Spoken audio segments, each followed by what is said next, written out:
दोनों कवर करने वाले हैं महत्वपूर्ण बातें परियोजनाएं। इसकी पहली वीडियो मैंने अपलोड कर दी, आपने नहीं देखी चैनल को सब्सक्राइब करके वीडियो देख सकते हैं। चलिए शुरू करते हैं। केरल में मलमपूझा बांध, अब मलपुझा नदी पर, इडुक्की बांध पेरियार नदी पर, सबगिरी परियोजना पंबा नदी पर, पराम्बिकुलम परियोजना पराम्बिकुलम नदी पर, मुल्ला पेरियार बांध पेरियार नदी पर। नोट यहाँ पर लिखा हुआ है कृष्णा नदी पर स्थित बांध अलमट्टी बांध तेलुगु गंगा परियोजना और श्रीशैलम परियोजना और नागार्जुन सागर बांध जो है कृष्णा नदी पर है। वहीं पर देख पा रहे होंगे यहाँ पर उत्तराखंड में टिहरी बांध पर भागीरथी और प्लस बिलांगना नदी के संगम पर भारत का सबसे ऊंचा बांध है कौन? टिहरी बांध सोंग नदी पर। कोटेश्वर जल विद्युत परियोजना भागीरथी नदी पर।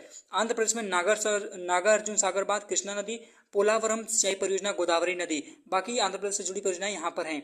इसके बाद फिर महाराष्ट्र में बेदारी बांध पूर्णा नदी पर, उज्जैनी बांध भीमा नदी पर, कोयना बांध कोयना नदी पर, जायकवाड़ी बांध गोदावरी नदी पर, पावना बांध पावना नदी पर, गिरना बांध गिरना नदी पर।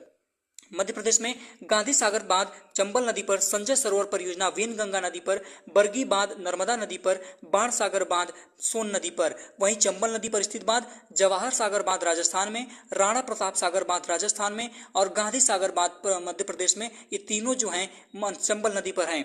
इसके बाद ओडिशा में हीराकुंड बांध महानदी पर है जो कि भारत का सबसे लंबा बांध है। इसके बाद तमिलनाडु में मेट्टूर बांध है जो कि कावेरी नदी पर है। उत्तर प्रदेश में दो बांध हैं, रिहंद परियोजना रिहंद नदी पर जो कि सोनभद्र में, और किसाऊ परियोजना टोंस, ठीक है। और आप देख पा रहे हैं यहाँ पे अन्य बांध परियोजनाएं कौन कौन सी हैं। शिव समुद्रम परियोजना कावेरी नदी पर, शरावती परियोजना शरावती नदी पर, माता टीला बांध बेतवा नदी पर, मोस्ट इंपोर्टेंट रानी लक्ष्मीबाई बांध बेतवा नदी पर, कालपुंग बांध कालपुंग नदी अंडमान और निकोबार में, रामगंगा परियोजना रामगंगा नदी और भारत का सबसे पुराना बांध कलनई बांध है जो कि कावेरी नदी तमिलनाडु में है।